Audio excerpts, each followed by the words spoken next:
everybody. Thank y'all for coming out. Thank you for coming to this event, to Flyleaf, and for supporting us and Bart. This evening, we have the honor of hearing from Bart Elmore about his new book, Country Capitalism: How Corporations from the American South Remade Our Economy and the Planet. Bart is Associate Professor of Environmental History at The Ohio State University and the 2022 recipient of the Dan David Prize.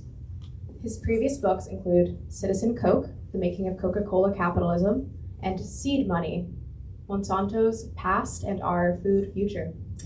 We hope that you enjoy the event. Thank you again, and remember you can grab a copy of Country Capitalism up front if you haven't already. Okay, thank you. Thank you so much. What a gift this is, to be able to share space and time with friends, family, and folks from UNC Press. This is the best part about writing a book, is getting out and talking to people and getting to connect with them. So thank you for giving me the gift of being with you today. And I have a list of folks I want to thank, because I do think they deserve a great deal of credit for getting this book out. And the first person unfortunately cannot be here, which is Mark Simpson Voss, who is the editorial director of UNC Press. When I was a young graduate student at my first conference, I went up to the bar. I think I was probably shaking, like really nervous. And I just see this bourbon drink just kind of slung down the bar to me. And he's like, "Do you like basketball?" And I was like, "Absolutely." And he's like, "Do you like the Tar Heels?" I was like, "Yes." I had other teams too. But he said, "Let's chat." And so for the next, what felt like 3 hours, he just talked to me about publishing and the press and how do you do this thing we call history, and kind of unpack this black box for me. So I know Mark's not here. He's got things to do with family. But I want to acknowledge that at that time I said, I don't care what happens. I want to write a book with Mark. And it was just a dream to do this with him. And he deserves all the credit for really getting me to the finish line on all of this. And then when we got there, Sonia was incredible, the director of publicity at the press. I've been with some amazing presses over time, and honestly, this has been one of the best experiences. This was a book that was writing on, as I was writing this other book on Monsanto, and I was wondering, can we pull this off? Are we going to be able to launch this thing? And Sonia just did an amazing, amazing job. So I want to say thank you, and thank you for being here and supporting me through this whole process. To the Ferrises, this is a Ferris and Ferris imprint, incredible, the support that we get as authors to tell these stories and to travel and to do this. So thank you so much to them as well. And to the press, we have great representation. Thank you to UNC Press. This is a dream to work with such a great group of folks. And Flyleaf. One of the reasons I want to do these things is because I really believe in these bookstores, and I believe in their mission and what they're trying to do. I'm so happy we have such a good one here, and that I can be here talking to you about a book that they're carrying. So thank you so much to Flyleaf as well. I thought what I'd do is just talk a little bit about why on earth I'd write this book, and why I kind of got hooked on this story, and give you the argument so that you don't have to read it if you don't need to. You can just put it on the bookshelf, but I'll tell you what it's about. And then I want to just leave you with two little anecdotes from the book that I think capture some of the themes and kind of the ideas that are in this. And some of them are local, so I'll tell you those stories. But I think if I was going to start this story, I'd start with my friend Emily, who's also here, who is from Atlanta, Georgia. We grew up in Atlanta. And I was surrounded, as she was, in the 1990s, growing up there, by really big businesses. I drove to my high school, which was a 45-minute drive through town, straight to College Park and Hartsfield International Airport. And every day on the way to school, I passed by the headquarters of Coca-Cola, the CNN's headquarters, and UPS, all these different businesses. The French fry box that was the Olympic Flame. I don't know if you remember 1996. It was the ugliest French fry box that we could have had. But anyway, it represented that we were like this cool global city, and we had this huge impact. And then when I got to school, I remember the history building would shake because Delta Airlines was literally landing their planes right next to our school. And as I write in the book, the smell of jet fuel in the morning is like education to me. Probably explains all the errors in the book as well, all those fumes. But I was surrounded by this, and then I went off to school in New Hampshire and went to Dartmouth College, and was really trying at that time to kind of push myself to go somewhere far away and have a new experience. And when you do that, I think you look back on where you're from, and you look back with new eyes. And I think this book is a reflection of that journey in a sense, because I simultaneously could see the flaws of the South, some of the troubles of the South more clearly than I could when I was living there. But I also felt like there was a lot of myths that, I'd be around friends and that they were happily, some of them surprised that I had shoes on and, were like, had an education and all these kind of things. And I thought, well, that doesn't rhyme either. So I wanted to really tell a story of the American South in this book, specifically on economics, which I felt was missing, which focused on some of these businesses from the South that really revolutionized the 20th century economy, whether we're talking about logistics and aviation or retail or logistics in general, with FedEx being a part of this story. And it wasn't to try and say, rah, rah, rah, the South is awesome. In fact, part of this book is about why that economy that I think came out of the South had such big environmental impacts. And so the big takeaway of the book, and again, here's the argument, so you don't have to, read the whole thing, is that what made a lot of these companies great, and there's 5 companies in this book that I focus on. I focus on Coca-Cola, started in my hometown, Delta Airlines, which started as a crop dusting firm in the Mississippi Delta. That's why it's called Delta, and it started in Monroe, Louisiana. And in fact, that start was essential to Delta becoming an international company, because it went down to Peru very early in the 1920s because of the opposite growing season down in Peru, and servicing cotton farmers down there and learning how to do global operations, in part because they were focused on farm country, rural communities. The next chapter is on Walmart. I mean, what gives? Here's a company from a town of 5,000 people, Bentonville, Arkansas. I was just there last week. Walmart let me leave, which is good. We'll talk about that a little later. But they were this small town, and they were putting these huge big box stores in towns of 5,000 people. Nobody thought you could do that. And yet they became the largest corporation, not largest store, the largest corporation in the world by the end of the 20th century. What's the story there? FedEx started in Memphis, Tennessee, revolutionized air express delivery. What is it about Memphis? Why was it there? What was going on? And then Bank of America, that's the kind of local story, which obviously has California roots, and I talk about that in the book. But obviously Charlotte became this financial center, and the question is why? Why did Charlotte do this? That was the journey, was to look at these companies, and I wasn't trying to cherry pick. These are some big firms from the South, but firms that I thought had gotten a lot less treatment in the story of the South.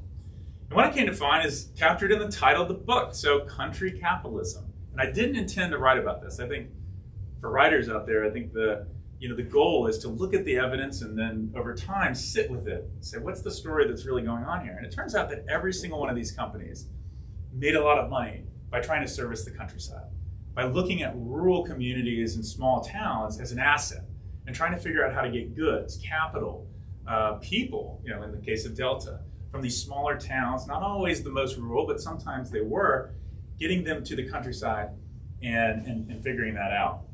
And I'd argue that the rural roads to the so-called Amazon economy, you can see how much I feel strongly about this, that the Amazon economy was really built on the logistics systems that came out of the American South.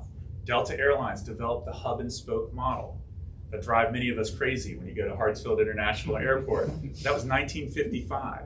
FedEx built on that in Memphis, Tennessee, but did it for packaging, focusing on the small package market. Can we get this to the smallest towns in these Midwest and Southern towns? And they did that. Walmart, the same thing. Target and Kmart, they were focusing on the big cities and suburban areas. What was different about Sam Walton is he was going into these small little towns, 2,000, 5,000 people, and showing that you could build a big box store and people would drive there if you had the right low prices, as they say. But of course, again, not all these things had good outcomes part of the book is talking about what is the environmental implications of that long distance travel and that kind of the ability to get these goods into these small markets. So that's the big pitch. And what I'm going to do for just the remainder of the time, and then what I'd like to do is just have a conversation and we can journey wherever you want to go. I'm just so thankful you're here. But I wanted to talk about the local story, North Carolina and Bank of America. And then I'll end with the discussion of FedEx and perhaps touch a little bit on code. So the Bank of America chapter is in part based on this kind of fun experience I had getting to sit down with Hugh McCall, who was the head of Bank of America when it merged in 1998. It originally was Nations Bank. 1991, this big bank in North Carolina called Nations Bank merges with this California bank called Bank of America, and 1998, and it's headquartered in Charlotte. And the reason it's headquartered in Charlotte is because Nations Bank in North Carolina had become bigger than Bank of America, which had been, at one point in the 20th century, the largest bank in the world. And so the beginning of that chapter is just trying to figure out, like, why? Why on earth did Bank of America, why did Charlotte become this banking capital? And it turns out that laws really matter here. That, for those of you that are from here, your state had really lax branching rules when it came to banking. So if you wanted to branch your bank out, let's say it's Nations Bank, to Wilmington from here, you could do it under the law. You could have a branch in Wilmington, you could have a branch in Chapel Hill, and you could have a branch in Charlotte. That was unique. Most states limited banks from branching out from big cities or towns even. In fact, Georgia, my home state, my dad used to say, well, why don't we have the banking capital here? And it's part because Georgia had pretty strict branching rules. The reason why the California bank was so big is because they also had lax branching rules. And if you think about California, it's a huge state. And you can have this diversification, blending the dairy farmers in the north and wine growers in this area and cotton growers in the south. It was actually, Bank of America was the largest farm bank, country capitalism in the country. Nobody thinks about that. But the real might of these firms, including Nations Bank, tobacco and cotton, was what really made these firms what they were. But the branching was the key, and most states limited it. But North Carolina was one of those states that, I think wisely, from a financial standpoint, allowed for that branching, which allowed for these big banks to emerge. But in this journey, I wrote Hugh McCall. And I didn't know whether Hugh McCall, kind of business leader, this really well-known banker, was going to respond. I'd written a book on Coca-Cola, and they basically swatted me away like I was a gnat most of the time and said, stop bothering us. So that was what I assumed was going to happen. But Hugh said, no, come on down to the corporate headquarters in Charlotte and let's have a conversation. Now, I was talking with Ashton, another historian, earlier today, and I was like, we aren't necessarily trained in graduate school on how to go into these like high-powered meetings with like one of the biggest bankers in the world. So I was a little nervous going in, and it didn't help that when you walk into Hugh McCall's office, there are hand grenades everywhere, like literally everywhere. And I think my first reporting investigative skills kicked in, and I was just like, are those live? To which he didn't respond, which of course like makes you even more anxious as you're wondering if something's going to explode. But he was such an interesting meeting. We're sitting out and he's looking at Charlotte. And I swear to you, I don't know, I could be misquoting, but it's not in the book, and we can just fudge this, but something along the lines of like my city, looking out at Charlotte, because he felt that his bank had been so instrumental, and in some ways it had, in shaping the future of Charlotte. But we sat down and we really had a long conversation about how can banks have a better environmental footprint, and what did you do when you were the head of Bank of America to try and deal with banking, with climate change and other issues? And he was pretty straightforward. He said, you got to be an idiot. This is literally the opening to the chapter. He says, you got to be an idiot if you don't believe in climate change, and it's not real. And we've got to figure out a way to address this. But he quickly moved into other discussions. He wanted to talk about social justice issues, which had become to him the things he wanted to focus on in the later years of his life. So I'm interviewing him when he's 84, 85 years old. So he's thinking more about like, where do we go from here? And so I'm going to tell you a story that's only partially captured in the book. This is the best part about coming to a talk, is you get things that I had to cut, but that I like still sticks with me. Because he was just volunteering this information. And I couldn't figure out why he was doing this at first. So he just starts telling this story. He says, when I graduated from Chapel Hill in 1957, he went to UNC, Hugh McCall did, from 1953 to 1957, which is interesting if you think about it, right as Brown versus Board is being decided. And he goes and joins the Marines. This is the Cold War, policy of containment. You know, he's training. And by the way, the papers, Hugh McCall's papers, are here in the special collections. And he gave me access to a section of his papers that are restricted, that he has to give you access to go into. And all I'll say is those collections are amazing, because it's day-to-day correspondence between him and his family about this journey in the Marines. And he talks about the Marines as if it was this incredible experience, but one of the great things as historians is when you go back to the writing, you recognize he hated it when he was actually doing these things. These are some quotes from right here in the special collections. He says to his mother, "I wish I were home or somewhere as a civilian. It seems I have mastered the art of being completely alone while in a crowd." And then he says, "I don't know what I will do when I get out of here, but whatever it is, I wish I were doing it now. I hate this place." And now you'll hear, my dad also served, and I hear these stories, but it's also good to remind ourselves, like in the moment, like basic training is pretty bad, but he's doing these things. But he also, his girlfriend, he broke up with his girlfriend, all these little details you get as a historian, I feel bad. But anyway, he's telling this story, and he says, yeah, we were doing this exercise, and we were down near Puerto Rico, and we were supposed to jump out of a helicopter and do this kind of amphibious assault exercise. And he's 5'7", he's kind of small guy, and he jumps out, and he's supposed to hold himself in a ball. He's an officer, so he has to go first. Smart guy from UNC, seen as a leader, so he jumps out. The moment he jumps out, he says he recognizes that he's way too high up, that the water and the impact is going to be so extreme. But he tries to keep himself in a ball just because of the distance he's falling. He basically flops out. And so he's just falling from this helicopter, and he hits the water. Now, they had scuba gear on, if you can believe this, on their back. And his head ricochets back and hits and cracks open on the regulator that's on top of the tank. And he's knocked unconscious, and he's bleeding, his head's cracked open, and he's going down to the bottom of the ocean. And there's this kind of trail of blood that's coming out.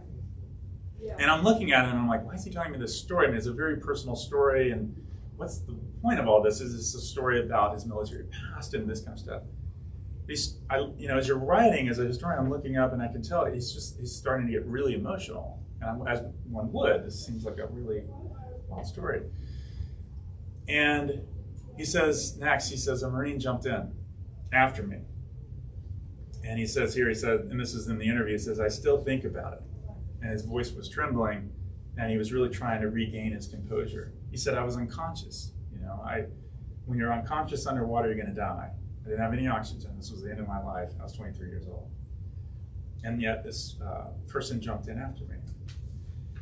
And then he really loses it for a second, and he comes back, and he says, and he was a black man.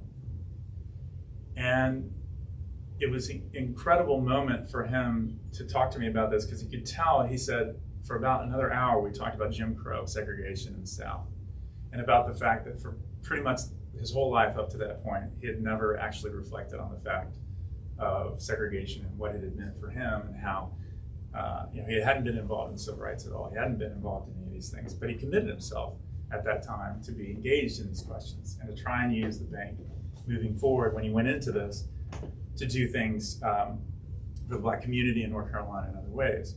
Now, we can critique that, and I do that a little bit in the book. How far did the bank actually go on these things? But one of the things I'm trying to impress upon you here, if you get into this book, is that I really care about people as historians and telling stories. You know, it's easy to say, and we had a great friend of ours in the business history named Shane Hamilton, who was reading some of my early work, and he said, you're saying the corporation does this, the corporation does this. He says, tell me who did what. Get to know the people inside the firm. And I think that was a really powerful moment for me. And you'll see that in the story of people who are wrestling with real things. And they may be the biggest financial banker, kind of magnate in Charlotte. But he had a real point. And one of the things in this story is showing you like what happens when Jim Crow segregation is dismantled. And it's not completely dismantled, as we know, but the ways in which that opened up the bank's opportunity. So if you're saying, why did Charlotte boom when it did? He even says it after 1963 and this integration and what's happening in Charlotte and other cities. Every metric you could imagine, you're seeing this explosion in income and retail sales and all sorts of things. Did it end poverty? Did it end inequality? No, it didn't. But the dismantling of Jim Crow, as my advisor put it, it lifted this moral tariff, this self-imposed moral tariff that had been on the South. And I think it's a critical part of the story, that crux of 63, 64, 65, watching these cities grow after Jim Crow. So that's one of the stories in this book, is the story of Bank of America, the story of how it rose. Part of it's about the civil rights movement, but also part about these lax laws that allowed for this branching in North Carolina. All right, one more story, and then I'd love to just chat and have a conversation. The 7th chapter of this book is about FedEx, and it struck me that you need to write about FedEx if you're going to try and talk about the Amazon economy, because if you go and read Jeff Bezos' writing, it turns out that he poached a lot of his people from FedEx and from another company I'll get to in a little bit. And he actually hired those people because, as cool as the internet is, you actually need somebody who can figure out how to get things from one place to the other. So I wrote this history of FedEx, and I did some unconventional kind of investigative digs into FedEx. This included trying to figure out Fred Smith, the founder of FedEx's email. And another writing tip is businesses' email schemes are very, very simple. So I just played with like Fred Smith at FedEx.com. It wasn't that, and I'm not going to tell you what his email was, mainly so I don't have like a blast of Fred Smith emails after this. But I got a hold of it by just playing around with emails. And sure enough, Fred Smith, the founder of FedEx, wrote me. I know, like I've been doing this now for about 15, 20 years, but I'm like still mesmerized when this happens. I'm like, yes, let's talk. And so I got on the inside with FedEx and talked to them about how did FedEx get off the ground? Why did it start when it did? What was the whole story? And I also dove into this story I want to read real quick, and it's just 2 pages, very short, a couple paragraphs. And this story really blew me away, and to be able to get at these details by just kind of being a little bit unconventional in terms of the way that we go about reporting was how I got this story. So let me read you this story. This is the story of FedEx Flight 88. And the scene here is that it's December of 1995. Christmas is looming, and FedEx is really amping up their sales.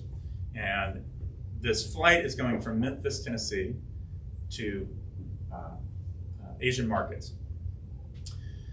And here's what I write. And this is all factual, and this is all coming from detail. So imagine, like, when you get this story, you're like, wow, how do you tell the story? For me, it was just trying to triangulate all these different kind of points. So here we go.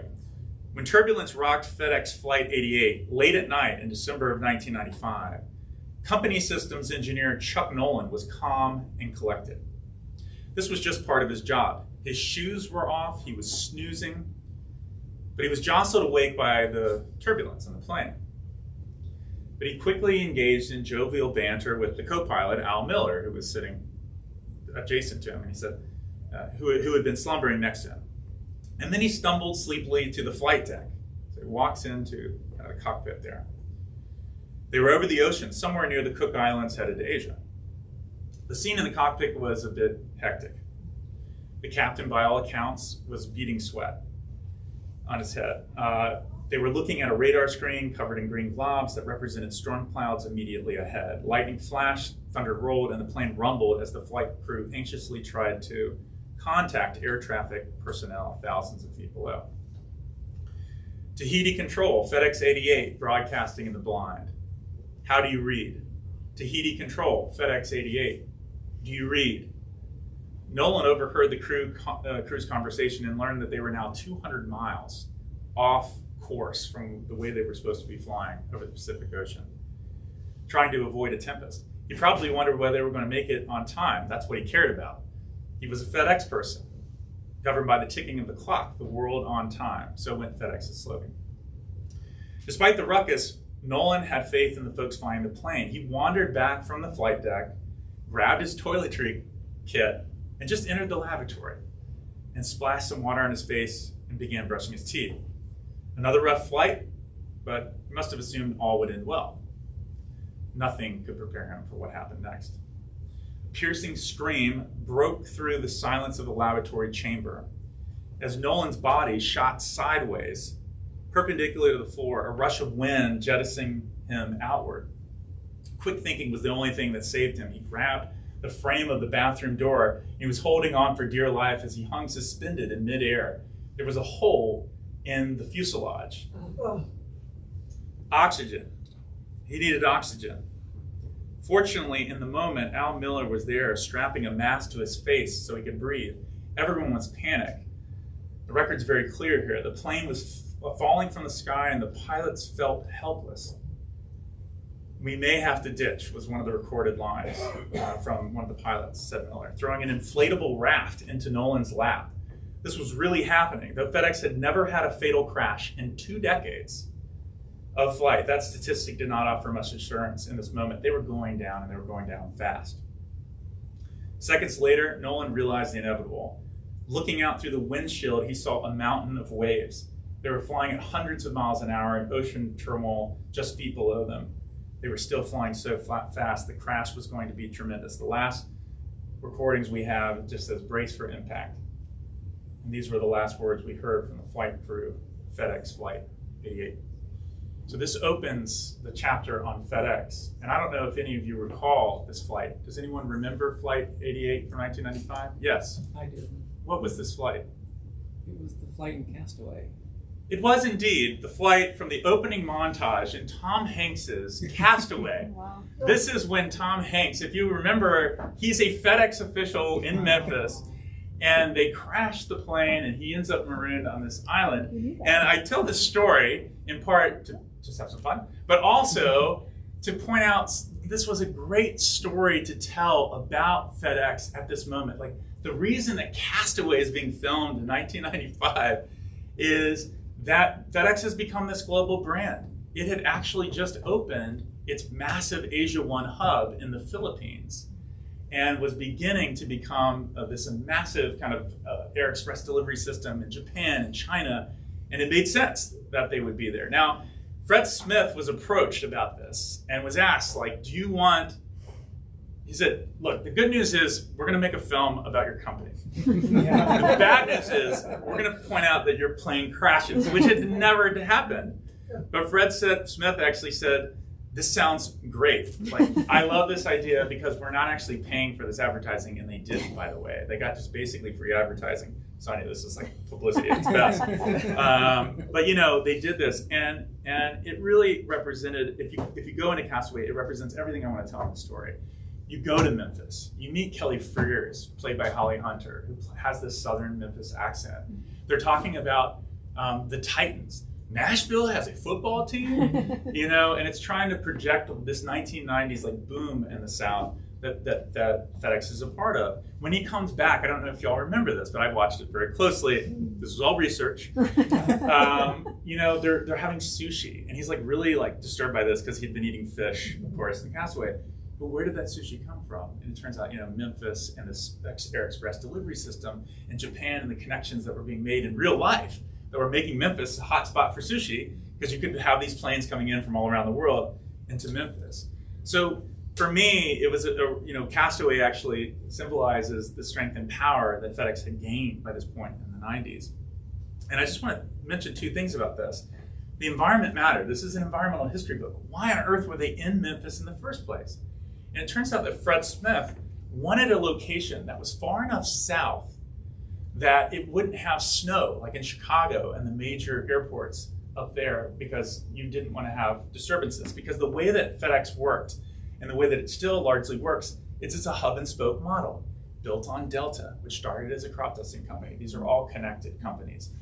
And the way that it worked is if you wanted to ship a package from San Francisco to Los Angeles, if believe it or not, it would go from Los Angeles to Memphis. And then it would be sorted, what they call the sort, from 11 p.m. to about 4 o'clock in the morning, put on another plane, and then sent out to Los Angeles. And you can imagine, as an environmental historian, one of the things I'm talking about is what is the ecological footprint of that hub and spoke model, as opposed to just shipping it down. But they also wanted to have Memphis far enough north for it to not have the hurricanes and storms further south. But they also didn't want to be in Atlanta because they didn't want to be where Delta was, or a big passenger airline. So, and more importantly, and this is the most important thing, country capitalism. They wanted to be in the center of the small package market. The key was not, you had airlines that were shipping things all the time, but to the major cities. And so once again, for Smith, it was about the smaller towns and figuring out how you could service those markets that weren't getting those overnight deliveries over time. And I'll end where I began, that to me, you can't understand this Amazon economy that we all are connected to today without any of these companies. All of these firms played a role in some way or fashion in shaping what we expect today when we click that button.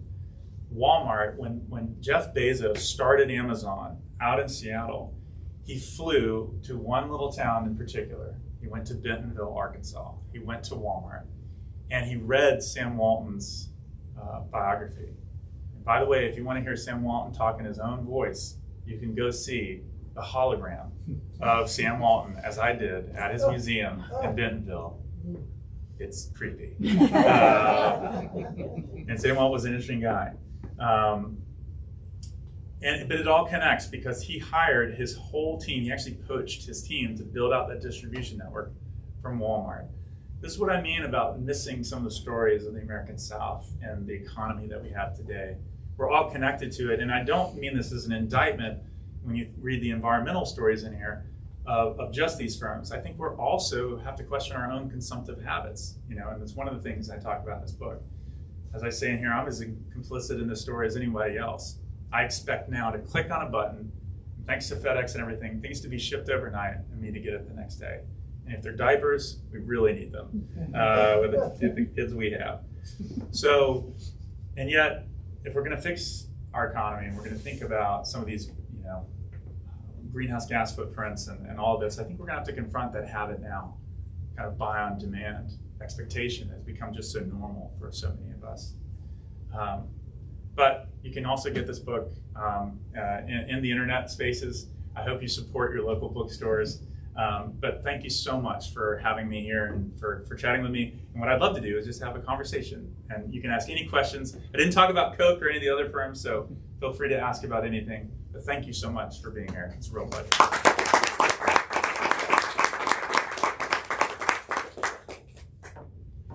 Thoughts, questions?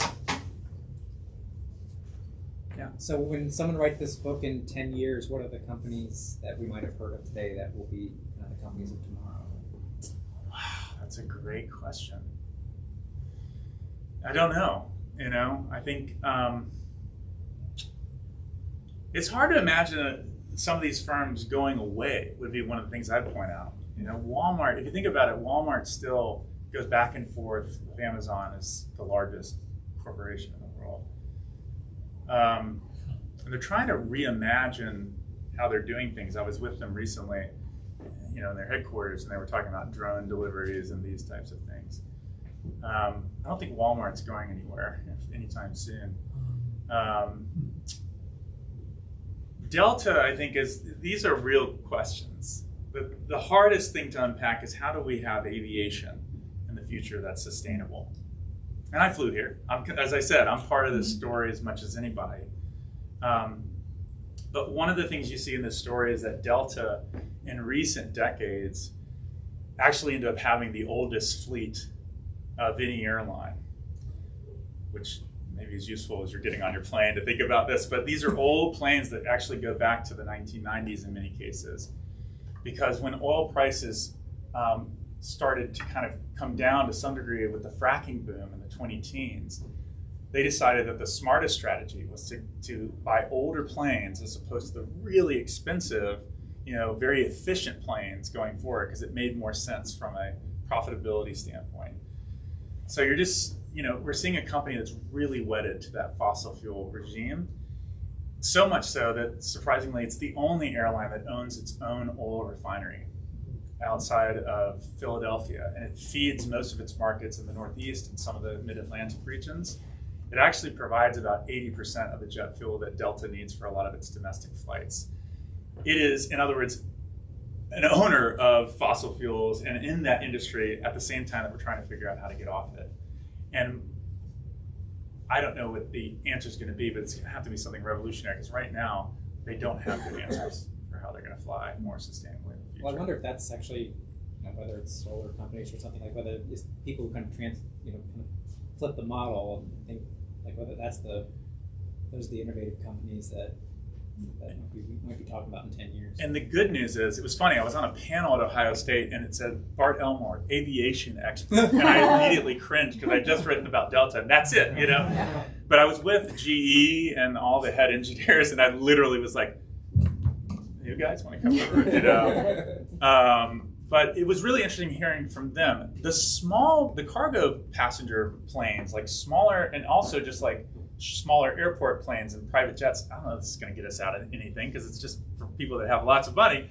But that is very viable in terms of electric flying, and it seems like we're pretty close there. The problem is the battery and the weight of it that you'd need to have electric flight for these bigger planes. We're just not there, and it doesn't seem to be close. The biggest thing people are talking about is sustainable aviation fuel, what's called SAF, but it's a minuscule part of the market. Of the volume is like, I think, less than 1%, maybe 2% if that. So flight is the one I just don't have the answer for, in this book. I have some answers for some other things, like refrigeration and Coca-Cola. Why is everything refrigerated? Well, we can get into that another time. But aviation is going to be a tough one. I had a smile when you said you can't imagine these companies going away. Yeah. I spent most of my 30-year professional career with General Electric. And that's one we never thought would go away. Unimaginable. Yeah. Yeah, and Coca-Cola is another one to think about. Here's a product that was started as a brain tonic in 1886. With real Coke. Yeah, with real. You're right. That's part of the story. The cocaine being removed in 1903. Largely, the reason that cocaine was removed from the drink, as the book points out, it has to do with the South. Part of this book is about how the Southern culture itself shaped the products themselves. There was no national law banning cocaine in the United States when Asa Candler decided to remove cocaine from the drink in 1903. It had everything to do with racist, Jim Crow, white supremacist beliefs that cocaine was contributing to black crime in the South.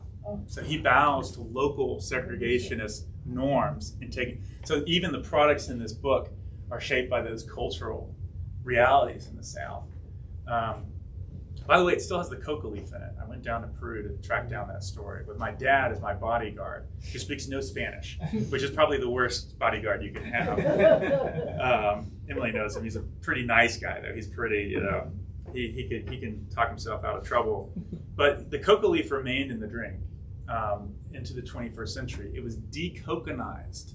So they took out the cocaine, but the flavor of the coca leaf, coca shrub is grown in Peru, that's where the cocaine comes from, is still in the drink.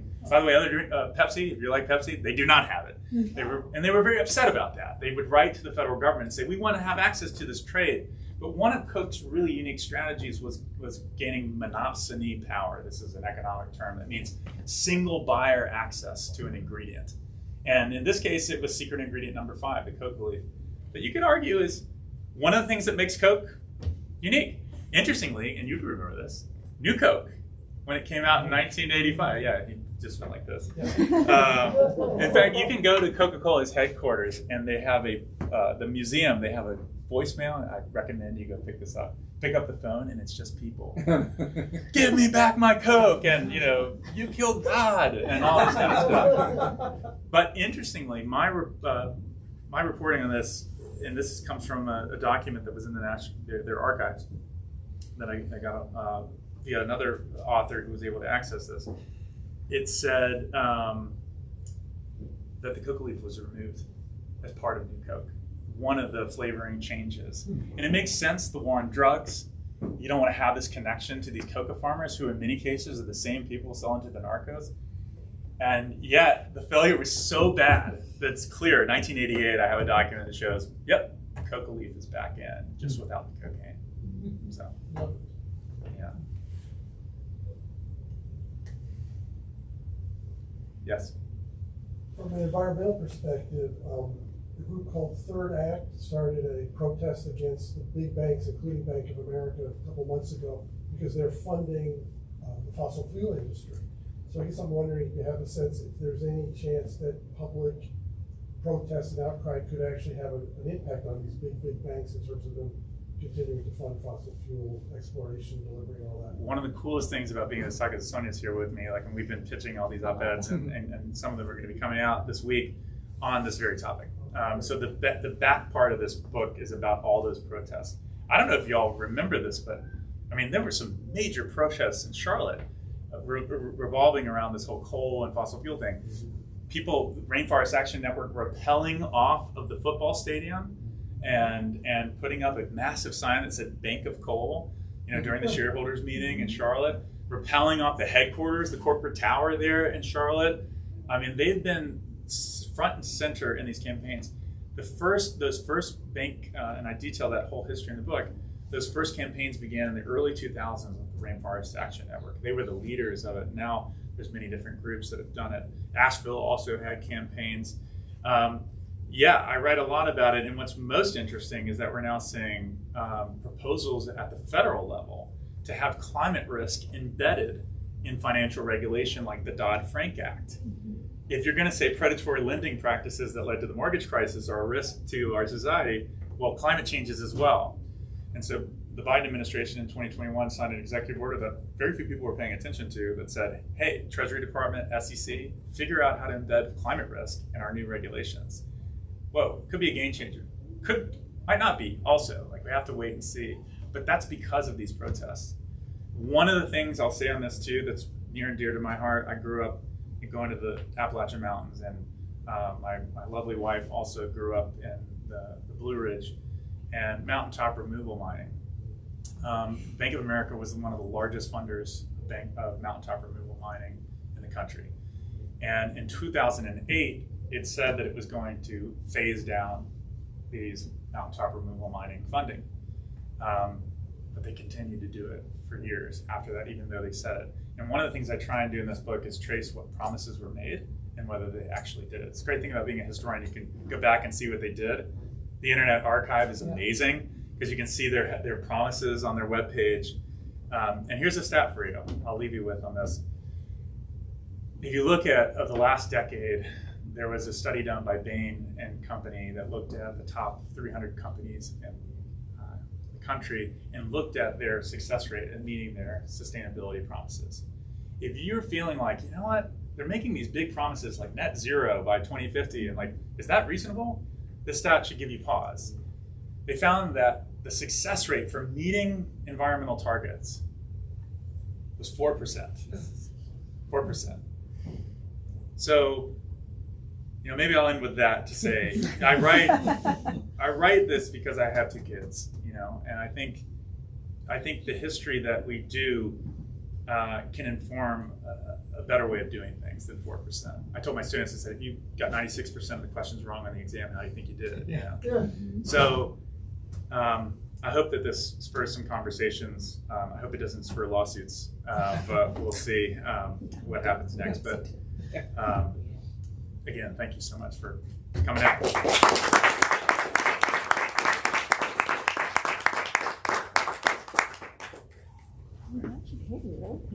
And I'll stick around over here if anyone wants. I almost laughed out loud when We're going to. I was like, I know, because I said, no, it's